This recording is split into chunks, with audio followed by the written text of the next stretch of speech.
sort de ses pieds. Des asticots sortent de son corps. Des asticots, il est vivant. Il souffrait très atrocement, bien aimé dans le Seigneur, jusqu'à ce qu'il meure dans la souffrance. Alléluia. Il meurt dans la souffrance. Bien-aimé dans le Seigneur, toi tu viens de quelle famille? Beaucoup de gens quand ils viennent au ministère, ils sont dans la distraction. Tu dois regarder très bien, tu viens de quelle famille?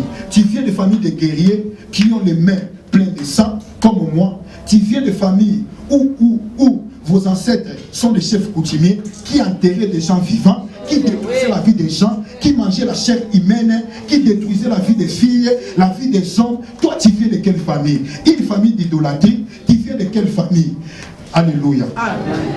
Cherche la profondeur. Cherche, bien-aimé dans le Seigneur, entrer dans la profondeur de la délivrance pour que Dieu puisse te révéler aussi les pénalités qui sont dans ta famille. Il y a eu des pénalités dans ma famille, bien-aimé dans le Seigneur, par les péchés, par des mauvaises choses. Parce que mon grand-père, il est aussi un grand chef coutumier.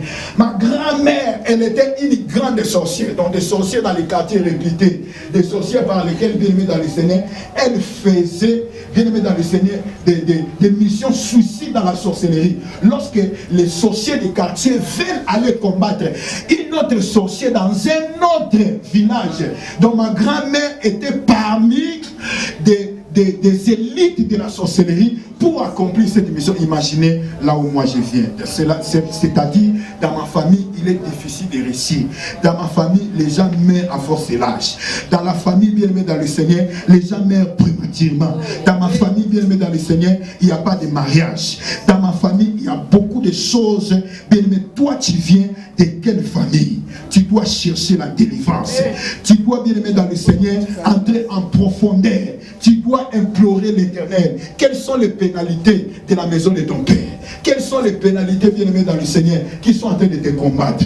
Bien-aimés dans le Seigneur, écoutez, la vie d'Akab. La Bible dit ceci pour terminer. Akab aussi, bien-aimé dans le Seigneur, il avait fait de mauvaises choses. Et Dieu envoie son serviteur Élie pour lui interpeller. Qu'est-ce que tu as fait? Tu as tué Naboth de Jézréel. Tu as mené l'idolâtrie en Israël.